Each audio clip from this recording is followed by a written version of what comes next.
آج تو ہم آپ سے سیاست کے حوالے سے تو بات چیت کریں گے لیکن ہم آپ کی سیاسی زندگی اور ذاتی زندگی اس پہ بھی بات کریں گے۔ جب میں اسٹوڈنٹس یونین کا پریزیڈنٹ ہوا تو تب مجھے پتہ چلا کہ پبلک آفس ایک بہت بڑا ذریعہ ہے، آپ کوئی بھی سوسائٹل چینج اگر لانا چاہیں اس کے لیے۔ تو نون لیگ سے سربستگی کس طرح ہوئی؟ نواز شریف صاحب نے مجھے بلایا اور مجھے کہا کہ آپ میرے ساتھ مل کے یہ جو 1988 کا الیکشن ہے اس میں پارٹی کے لیے کام کریں، تو میں نے انہیں جوائن کر لیا۔ آپ کو نون لیگ میں سب سے زیادہ ایجوکیٹڈ بندہ تصور کیا جائے؟ پتہ نہیں، ایجوکیٹڈ تو بہت لوگ ہیں پاکستان کے اندر، one of the highest votes, اور مسلم لیگ نون کے اندر تو سب سے زیادہ ووٹ 1,60,000 سے اللہ تعالیٰ نے کامیابی دی۔ میرے قسمت میں ایم پی اے یا ایم این اے بننا لکھا ہے، وہ تو میں 40 45 50 سال کسی عمر میں بھی بن سکتا ہوں۔ اچھا سر، نارووال کی عوام کے کچھ گلے شکوے ہیں، وہ بھی ہم آپ سے کرنا چاہیں گے۔ اگر بدوملی کو دیکھا جائے تو آپ کے ساتھ والا حلقہ، وہاں پہ 200-300 گھر ہیں تو وہاں پہ بھی گیس موجود ہے، لیکن بدوملی کے اندر گیس موجود نہیں ہے۔ نارووال میں گیس تو ہماری حکومت ہی لے کر آئی، اور اس سے پہلے انتقامی طور پہ نہیں لائی گئی، پھر بدوملی تک تو لائن بچ چکی ہے، لیکن جب حکومت چینج ہوئی تو اس حکومت نے یہ کہا کہ اگر یہ کنیکشن لگے تو ان کا کریڈٹ پچھلی حکومت کو جائے گا۔ اگر نارووال میں تھوڑی سی بارش ہو جائے تو وہ کہتے ہیں سیوریج کا نظام اتنا خراب ہے کہ وہ سارا نارووال جو وہ پانی میں ڈوب جاتا ہے۔ نارووال کے لیے ایک نئی سیوریج سکیم شروع کی جس نے نارووال کا پانی جو ہے راوی دریا کی طرف نالے میں پھینکنا تھا، اور اس کے لیے تقریباً 6 فٹ کے پائپ جو ہیں وہ ریب اور یہ جو پلاٹ گاؤں ہے وہاں تک آ چکی ہے، لیکن جب وہ حکومت تبدیل ہوئی وہ سارے کا سارا منصوبہ بند کر دیا گیا۔ پنجاب کے اندر جو شہر سب سے تیزی کے ساتھ ترقی ہوئی ہے ان میں نارووال ہے۔ نارووال سپورٹ سٹی کا ریفرنس ہے، یہ ایک لطیفہ ہے، اس کی وجہ یہ ہے کہ اس میں کہیں یہ نہیں لکھا کہ میں نے کسی سے کمیشن لیا ہے، میں نے کوئی مالی بدعنوانی کیا ہے۔ اگر سندھ کے اندر بدین میں ان کی وزیر جو ہے اپنے علاقے میں سپورٹ سٹیڈیم بناتی ہے وہ حلال ہے، وہ پاکستان کا حصہ ہے، لیکن اگر نارووال میں سپورٹس کا کمپلیکس بنتا ہے تو وہ حرام ہے، چونکہ نارووال کوئی ہندوستان کا حصہ ہے، وہ بھی پاکستان کا حصہ ہے۔ نارووال کی عوام میں جو ہے مخالفین کی طرف سے یہ پہنچایا جا رہا ہے کہ احسن اقبال صاحب کی جو سیاست ہے وہ بھی موروثی سیاست ہے۔ مجھ پہ جس نوجوان نے گولی چلائی اس کو یہ ذہن میں ڈالا گیا کہ خدا نہ خواستہ ہم جیسے ختم نبوت کے منکر ہیں۔ 3 سالوں میں صرف ایک چیز میں نے دیکھی ہے کہ ہر چوک اور چوراہے کے اوپر بڑی بڑی تصویریں اپنی لگائی ہوئی ہیں پی ٹی آئی کے لوگوں نے۔ جو حشر 2008 میں کاف لیگ کا ہوا تھا اس سے برا انجام پی ٹی آئی کا 2023 کے الیکشن میں ہوگا۔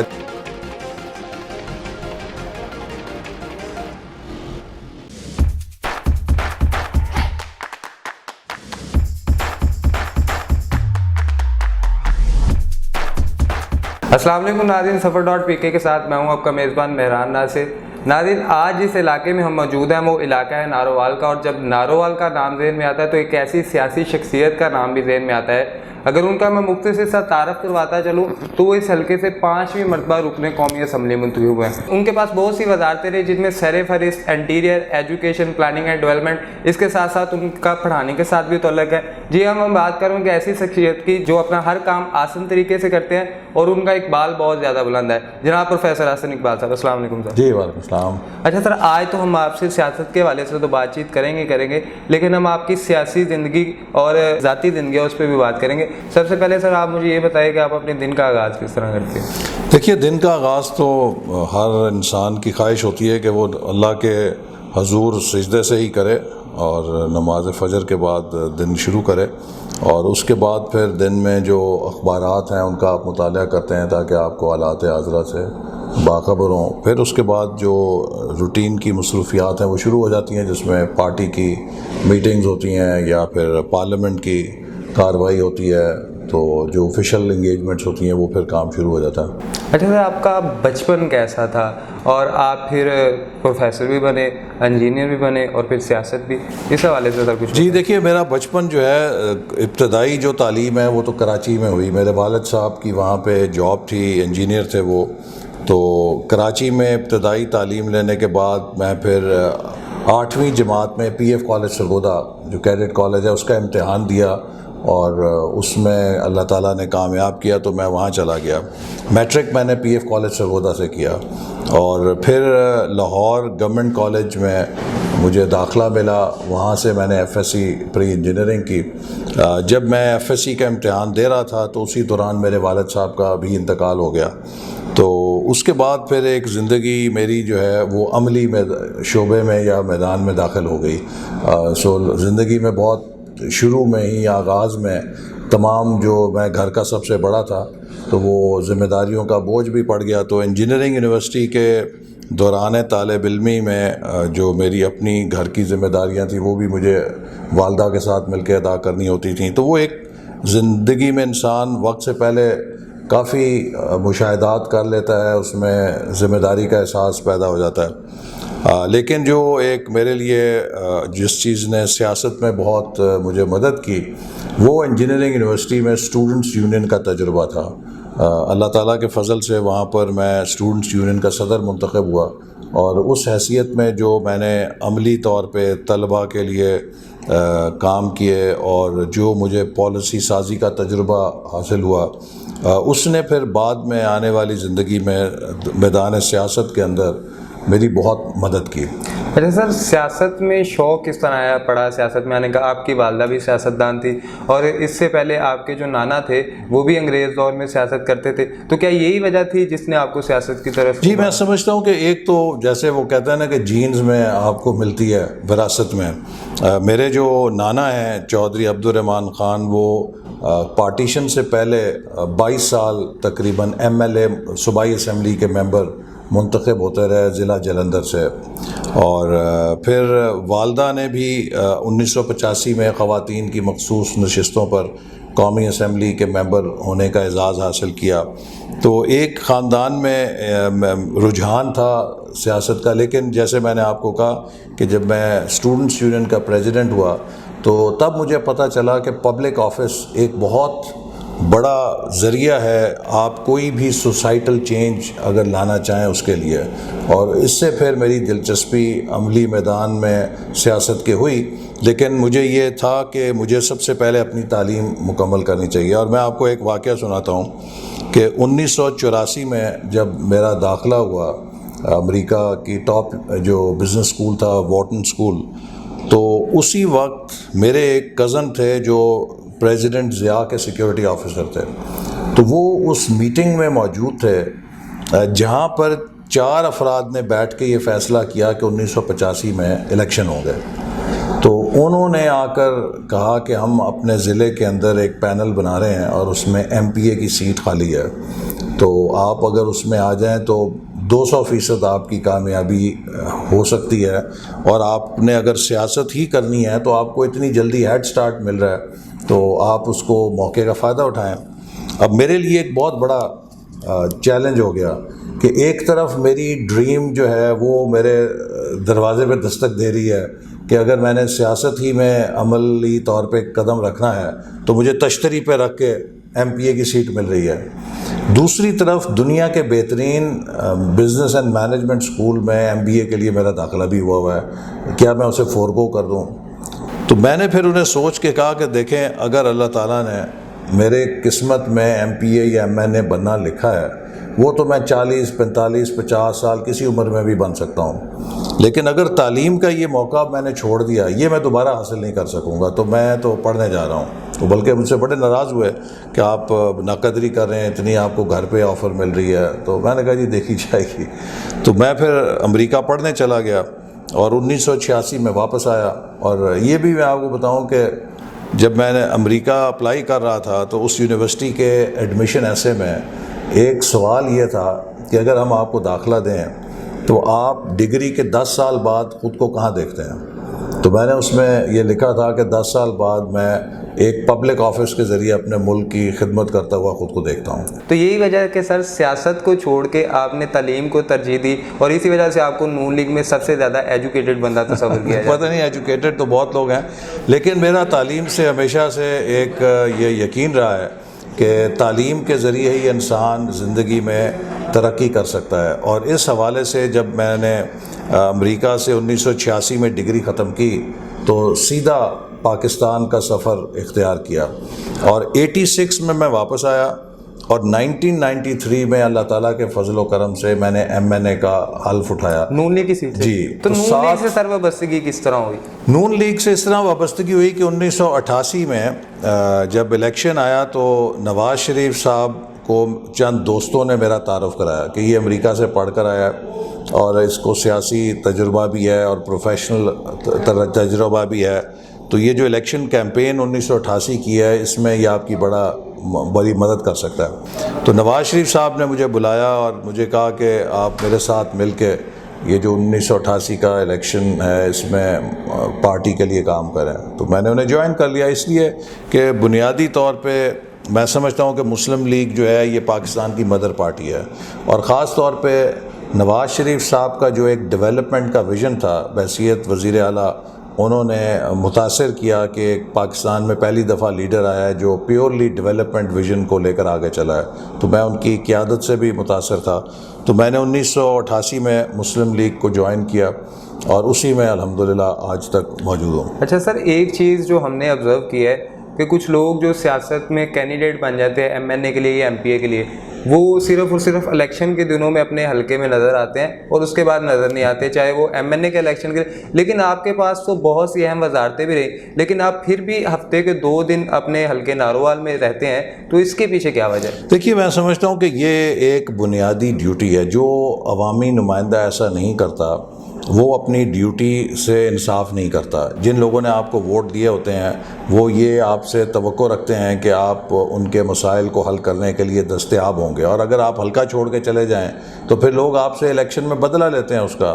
اور یہی وجہ ہے کہ جب میں حکومت میں بھی تھا اور CPAC جیسے منصوبے کی نگرانی کر رہا تھا تو چین کبھی میں جاتا تھا تو میری یہ خواہش ہوتی تھی کہ جمعے کی فلائٹ پکڑ کے ہفتے کو لاہور پہنچ جاؤں اور وہاں سے نارووال آ جاؤں. اور کبھی میں نے اس دوران حکومت کی ذمہ داریوں کے ساتھ بھی نارووال کا ناغہ نہیں کیا تھا. اور یہی وجہ ہے کہ جب میں الیکشن میں عوام کے پاس گیا تو کبھی کسی نے کسی گاؤں میں کسی محلے میں یہ سوال نہیں اٹھایا کہ جی آپ کہاں تھے، اب کیوں آئے ہیں، کیونکہ انہیں پتہ تھا کہ میں 5 سال وہیں تھا اور لوگوں کو نظر بھی آتا تھا، ان کے کام بھی ہم کرتے تھے الحمدللہ. اور اللہ تعالیٰ کا فضل ہے کہ اسی لیے پاکستان کے اندر one of the highest votes, اور مسلم لیگ نون کے اندر تو سب سے زیادہ ووٹ 1,60,000 سے اللہ تعالیٰ نے کامیابی دی. اچھا سر، دا مین بیہائنڈ CPAC، اگر یہ کہا جائے تو غلط نہ ہوگا، CPAC کو آپ اب کہاں پہ دیکھ رہے ہیں؟ دیکھیے، CPAC بدقسمتی سے اس حکومت کی انتقام کا نشانہ بن گیا ہے. پہلے انہوں نے 2 سال CPAC کے خلاف بے بنیاد الزامات لگائے، جس سے جو انٹرنیشنل انویسٹر تھا چائنیز، اس کو بہت حوصلہ شکنی ہوئی اور چین کی حکومت بھی بہت اس سے پریشان ہوئی اور انہیں وضاحتیں دینی پڑیں. اور اس کے بعد انہوں نے پھر CPAC کے لیے جو فنڈز تھے جو پاکستان نے جاری کرنے تھے وہ پورے جاری نہیں کیے. پھر ان کی پولیٹیکل کمٹمنٹ میں بھی کوئی ایسی چیز نہیں تھی جس سے کہ یہ اسے تیز رفتاری کے راستے پر ڈالتے. پھر آخری بات یہ کہ جو CPAC اتھارٹی بنائی، میں نے اس وقت کہا تھا کہ یہ منصوبے کو خراب کرنے کا ایک فارمولہ ہے، کیونکہ اس سے آپ ایک ایسا تھانے داری نظام بنا دیں گے جو چلتا ہوا کام بھی روک دے گا. اور آپ نے دیکھا وہی ہوا، وہ جنرل عاصم صاحب کو، باجوہ صاحب کو لگایا گیا اور پھر جس طرح لگایا گیا تھا نقصان کے بعد انہیں ہٹا بھی دیا گیا. لیکن نقصان تو ہو گیا. 2020 میں ہم نے چین کے ساتھ 9 انڈسٹریل زون شروع کر دینے تھے. آپ دیکھیے کہ 18 میں ہماری حکومت گئی، ان 9 اکنامک زونز کا انتخاب اور چناؤ ہو چکا تھا، لیکن 2 سالوں میں ایک بھی اکنامک زون کا انفراسٹرکچر تیار نہیں ہوا. نتیجہ یہ ہے کہ اربوں ڈالر کی جو چین سے سرمایہ کاری آنی تھی وہ ساری اب ادھر ادھر چلی جائے گی. کوئی ویتنام چلی جائے گی، کوئی کمبوڈیا چلی جائے گی، کوئی لاؤس چلی جائے گی، کوئی ایتھیوپیا چلی جائے گی، کوئی بنگلہ دیش چلی جائے گی، اور ہم نے اسے مس کر دیا. اچھا سر، PTI میں ایک بیانیہ یہ تھا کہ یہ جو احسن اقبال صاحب ہے یہ بندہ ٹھیک ہے لیکن پارٹی غلط ہے. تو کیا آپ کو PTI سے کبھی کوئی دعوت ہوئی شمولیت کرنے کی، اور اس کے بعد اگر آپ نے وہ دعوت ٹھکرا دی تو اسی بنا پہ آپ نیب کا وہ اسپورٹس اسٹیڈیم کا؟ دیکھیے، بہرحال وہ کوشش کرتے رہے. مجھے ایک دفعہ حامد میر صاحب نے کہا کہ عمران خان نے ان سے یہ کہا تھا کہ اسے توڑ کے لا کے دو مجھے، لیکن میں تو سچی بات ہے کہ دیانتداری سے سمجھتا ہوں کہ عمران خان صاحب ایک اچھے کرکٹر ہو سکتے ہیں، ایک اچھے خیراتی کام کرنے والے ہو سکتے ہیں، لیکن ان میں سیاست کرنے کے وصف نہیں ہیں. چونکہ 10 میں مجھے ان کے ساتھ 3 دن برلن میں گزارنے کا موقع ملا. ہم ایک کانفرنس میں اکٹھے تھے, تو تب مجھے قریب سے دیکھ کے یہ مشاہدہ ہوا کہ ان کی جو ایگو ہے وہ اتنی بڑی ہے کہ اتنی بڑی ایگو کے ساتھ کوئی شخص سیاست میں کامیاب نہیں ہو سکتا. اور ابھی جو انہیں کامیابی ملی ہے اس میں ان کا کوئی دخل نہیں ہے. یہ تو ایک کھیل تھا جس میں ہماری حکومت کو گرا کے انہیں لایا گیا اور ان کو آکسیجن لگا کے وینٹیلیٹرز کے ذریعے یہاں پہنچا دیا گیا. لیکن اگر وہ وینٹیلیٹر ان کے ساتھ نہ لگتے تو عمران صاحب جتنی دیر اور رہتے اس دفعہ بھی 30-40 سیٹیں آنی تھیں ان کے پاس. اچھا سر, نارووال کی عوام کے کچھ گلے شکوے ہیں وہ بھی ہم آپ سے کرنا چاہیں گے. نارووال کی عوام کا سب سے بڑا جو درینہ مسئلہ ہے وہ اگر بدوملی کو دیکھا جائے تو آپ کے ساتھ والا حلقہ, وہاں پہ 200-300 گھر ہیں تو وہاں پہ بھی گیس موجود ہے, لیکن بدوملی کے اندر گیس موجود نہیں ہے. اور ہم نے الیکشن سے پہلے دیکھتے ہیں کہ وہ پائپ لائن ڈلتی ہے, لیکن اب اس پہ کوئی اس طرح خاطر خواہ کوئی کام نہیں نظر آ رہا, تو اس کا ذمہ دار آپ کس کو ٹھہراتے ہیں؟ نہیں دیکھیے, جہاں تک گیس کا تعلق ہے, نارووال میں گیس تو ہماری حکومت ہی لے کر آئی, اور اس سے پہلے انتقامی طور پہ نہیں لائی گئی. پھر پیپلز پارٹی کا دور رہا تو وہ اس کو نارووال نہیں لے کر گئے, شکر گڑھ لے گئے, تو ہم نے اس کو پھر نارووال لائے.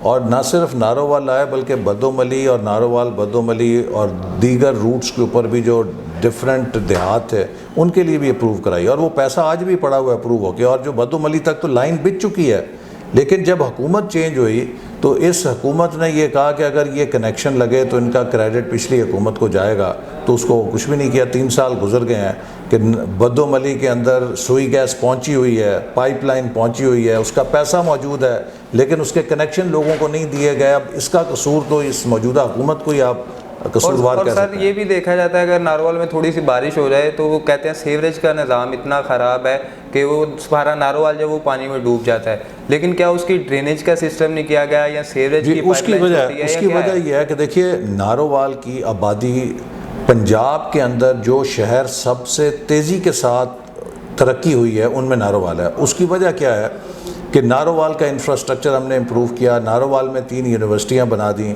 تو دیہات سے اور قریبی اضلاع سے بہت بڑی تعداد میں لوگ اب نارووال شہر میں نقل مکانی کر رہے ہیں.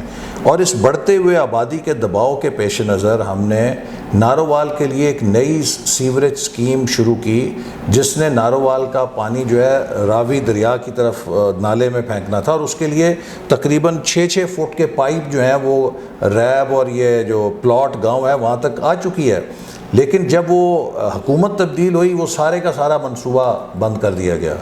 اگر وہ منصوبہ جاری رکھا جاتا تو 2018-19 میں اگر یہ سیوریج کی پائپ لائن پوری ہو جاتی تو میں سمجھتا ہوں کہ خدا نہ خواستہ نارووال میں کوئی بڑے سے بڑا طوفانی ریلا بھی آ جاتا تو اس کا پانی بھی نکالنے کے لیے وہ کافی تھا. لیکن یہ حکومت ہر چیز کو روک کر بیٹھی ہوئی ہے. وہ جو سر سپورٹس کمپلیکس کا آپ پہ نیب کا کیس بنتا ہے, اس میں آپ سرخرو بھی ہو جاتے ہیں, لیکن وہ کیا تھا معاملہ, اس حوالے سے تھوڑا سا دیکھیے. وہ تو ایک لطیفہ ہے جو نارووال سپورٹ سٹی کا ریفرنس ہے, یہ ایک لطیفہ ہے. اس کی وجہ یہ ہے کہ اس میں کہیں یہ نہیں لکھا کہ میں نے کسی سے کمیشن لیا ہے, میں نے کوئی مالی بدعنوانی کیا ہے. مجھ پہ الزام یہ ہے کہ جی نارووال جیسے پسماندہ علاقے میں آپ نے اتنا بڑا منصوبہ کیوں بنایا ہے؟ تو کیا نارووال کا حق نہیں ہے؟ اگر سندھ کے اندر بدین میں ان کی وزیر جو ہے اپنے علاقے میں سپورٹ سٹیڈیم بناتی ہے وہ حلال ہے, وہ پاکستان کا حصہ ہے. لیکن اگر نارووال میں سپورٹس کا کمپلیکس بنتا ہے تو وہ حرام ہے, چونکہ نارووال کوئی ہندوستان کا حصہ ہے, وہ بھی پاکستان کا حصہ ہے. تو یہ ایک میں سمجھتا ہوں لطیفہ ہے جو انہوں نے کیا ہے کہ جی ایک سپورٹس کا انفراسٹرکچر بنانے میں. اور پھر آپ کو میں بتاؤں کہ یہ نارووال سپورٹ سٹی پاکستان کا پہلا رہائشی کھیلوں کی تربیت کا منصوبہ تھا, جہاں 14 کھیلوں کی بین الاقوامی معیار کی سہولتیں تھیں. اگر یہ منصوبہ مکمل کر دیا جاتا وقت پر تو ابھی اولمپکس کے اندر جو ہمارا 0 میڈل آیا ہے, ہمارے اگر کھلاڑی اور ہمارے ایتھلیٹ اور ہمارے سوئمرز یہاں پہ 1 سال تربیت کر کے جاتے, میں آپ کو دعوے سے کہہ سکتا ہوں پاکستان 5-7 میڈل لے کر آتا اولمپکس میں. اچھا سر, معذرت کے ساتھ ایک اور انتہائی اہم جو ہاٹ ایشو اس وقت نارووال کی عوام میں جو ہے مخالفین کی طرف سے یہ پہنچایا جا رہا ہے کہ آحسن اقبال صاحب کی جو سیاست ہے وہ بھی موروثی سیاست ہے, وہ ان کی جو سیاست کا محور ہے وہ اپنے ہی گھرانے تک گھومتا ہے. تو اس حوالے سے اگر آپ تھوڑا سا ان کچھ بتانا چاہیں کہ یہ ایسا کیا ہے اس معاملے میں. ایسی کوئی بات نہیں ہے. دیکھیے سیاست کبھی جو منتخب سیاست ہے وہ موروثی نہیں ہو سکتی. بادشاہت موروثی ہوتی ہے، چونکہ بادشاہ نے اپنے شہزادے کا ولی عہد کا اعلان کرنا ہوتا ہے۔ جو انتخابی سیاست ہے، اگر آپ اس میں کوئی آؤٹ آف میرٹ موروثیت لا رہے ہیں تو لوگ ریجیکٹ کر دیتے ہیں۔ اگر کوئی ووٹ لے کے کامیاب ہوتا ہے تو اسے آپ موروثی سیاست نہیں کہہ سکتے، وہ عوام کا انتخاب ہوتا ہے۔ اچھا سر، نارووال کی ترقی اور ڈیولپمنٹ سے انکار تو نہیں کیا جا سکتا، لیکن ہماری سیاست کس انتہا پسندی کی طرف چلتی ہے؟ کبھی کسی پر جوتا پھینک دیا جاتا ہے، کبھی سیاہی پھینک دی جاتی ہے، اور پھر آپ پر گولی چلا دی جاتی ہے، اور اسی حلقے میں جس حلقے سے آپ 5 مرتبہ الیکٹ ہوتے ہیں اور اس حلقے میں آپ نے بہت سے کام کیے ہوتے ہیں، اس حوالے سے سر آپ کا دیکھیے یہ ایک بدقسمتی ہے، اور میں سمجھتا ہوں کہ یہ ہمارے معاشرے کا چیلنج ہے۔ ہمارے نوجوانوں کے ذہنوں کو متاثر کیا جاتا ہے، ان کے ذہنوں میں نفرت اور زہر کے بیج بوئے جاتے ہیں، جس سے وہ ایسا قدم اٹھاتے ہیں جو شاید وہ عام حالات میں نہ کریں۔ اب دیکھیے مجھ پہ جس نوجوان نے گولی چلائی، اس کو یہ ذہن میں ڈالا گیا کہ خدا نہ خواستہ ہم جیسے ختم نبوت کے منکر ہیں۔ نعوذ باللہ کوئی مسلمان ختم نبوت کا منکر ہو سکتا ہے؟ یہ عقیدہ ایمان ہے۔ اگر آپ ختم نبوت سے انکاری ہو جائیں تو آپ کا ایمان ختم ہو جاتا ہے۔ کیسے کوئی مسلمان ختم نبوت، جو کلمہ گو مسلمان ہے، وہ ختم نبوت سے منکر ہو سکتا ہے؟ اور پھر وہ شخص کہ جس کی ماں نے اس ملک کے اندر ناموس رسالت کا قانون پاس کرایا ہو، پاکستان میں ناموس رسالت کا کوئی قانون نہیں تھا۔ یہ الحمدللہ میری والدہ محترمہ آپا نثار فاطمہ ہیں کہ جنہوں نے قومی اسمبلی سے پہلی دفعہ ناموس رسالت کا قانون پاس کرایا۔ پھر وہ شخص کہ جس کے رگوں میں اس باپ کا خون ہو کہ جسے نبی پاک صلی اللہ علیہ وسلم نے مدینہ کا زیارت دی اور جنت البقیع میں وہ فوت ہو کے دفن ہوئے، وہ حضور صلی اللہ علیہ وسلم کے ہمسائے ہیں، تو ہماری تو نسبت ہے حضور سے۔ اور اسی لیے میں نے الیکشن میں کہا کہ روک لیتی ہے آپ کی نسبت گولی جو میری طرف چلتی ہے۔ اچھا سر، آئندہ الیکشن میں آپ کی کیا اسٹریٹجی ہے؟ اور ابھی ہم دیکھ رہے ہیں کہ تنظیم سازی کے حوالے سے نون لیگ کافی سرگرم ہے، اس حوالے سے آپ آئندہ دیکھیے اگلے الیکشن میں سمجھتا ہوں کہ بہت واضح پیغام لوگوں کے پاس پہنچ چکا ہے۔ لوگوں نے ہمارے دور کی 5 سال کی جو ترقی ہے وہ بھی دیکھی ہے، ان کے 3 سالوں کی ترقی بھی دیکھی ہے۔ نارووال اگر آپ آئیں تو 3 سالوں میں صرف ایک چیز میں نے دیکھی ہے کہ ہر چوک اور چوراہے کے اوپر بڑی بڑی تصویریں اپنی لگائی ہوئی ہیں پی ٹی آئی کے لوگوں نے۔ ہم نے تو کبھی یہ تصویریں نہیں لگائی تھی، ہمارا ہر منصوبہ ہماری تصویر تھا۔ اور دوسری چیز جو ہے، جو اس ملک کے لوگوں کا حال انہوں نے مہنگائی سے کیا ہے، میرا خیال ہے کہ پاکستان کے عوام اگلے الیکشن میں پی ٹی آئی سے اس مہنگائی کا بدترین انتقام لیں گے، اور جو حشر 2008 میں کاف لیگ کا ہوا تھا اس سے برا انجام پی ٹی آئی کا 2023 کے الیکشن میں ہوگا، جیسے میں نے آپ کو بتایا کہ کاف لیگ 2008 میں بری طرح شکست کھا گئی تھی۔ اچھا سر، ہمارا ایک چھوٹا سا سیگمنٹ ہے، کچھ بھی کہہ دو، اس میں میں آپ کو کچھ نام دوں گا، آپ ان شخصیات کے لیے کوئی لفظ، کوئی مشورہ، جو بھی آپ کے ذہن میں پہلی بات آئے۔ تو سب سے پہلا نام سر مریم نواز۔ جی، مریم نواز ایک قابل فخر بیٹی ہیں، اللہ تعالیٰ ایسی بیٹی ہر باپ کو دے۔ عمران خان یو ٹرن کے بادشاہ ہیں، اور جو بات کہتے ہیں سمجھیں کہ اس کے الٹ کریں گے۔ فواد چودھری تو جھوٹ کے پیغمبر ہیں، اور وہ جھوٹ بھی اس بلا سے بولتے ہیں کہ لوگوں کو سچ کا گمان ہونا لگتا ہے۔ اور سر جی، بلاول بھٹو یا مولانا؟ دونوں اپنی جگہ قابل احترام ہیں، لیکن مولانا فضل الرحمان ہمارے پی ڈی ایم کے سربراہ ہیں، یقیناً وہ پھر ترجیح ہوں گے۔ ابرار الحق صاحب کو اللہ تعالیٰ ہدایت دے۔ ابرار الحق بہتر سنگر یا سوشل ورکر یا سیاستدان؟ نہیں، میرا خیال ہے وہ اچھے گلوکار ہیں، اور گلوکار پاکستان کے لیے ایک اچھا انہوں نے گلوکاری کے شعبے میں نام کمایا۔ شیخ رشید صاحب آپ انتظار کیجئے کہ اگلی کس جماعت میں جاتے ہیں۔ خواجہ محمد وسیم بٹ۔ خواجہ وسیم بٹ صاحب ایک وفادار ساتھی ہیں۔ اسٹیبلشمنٹ پاکستان کے لیے اب میں امید کرتا ہوں کہ آئین کی حکمرانی کے پیچھے کھڑی ہوگی۔ آخر پہ سر فردوس عاشق اوان۔ فردوس عاشق اوان صاحبہ کو کیا کہیں، عثمان بزدار صاحب نے جو ان کے ساتھ کیا، اس کے بعد ان کے ساتھ ہمدردی کا اظہار کر سکتے ہیں۔ بہت شکریہ سر، آپ نے اپنا قیمتی وقت دیا ہمیں۔ مہران ناصر کو دیجیے اجازت، دعاؤں میں یاد رکھیے گا۔ اللہ حافظ۔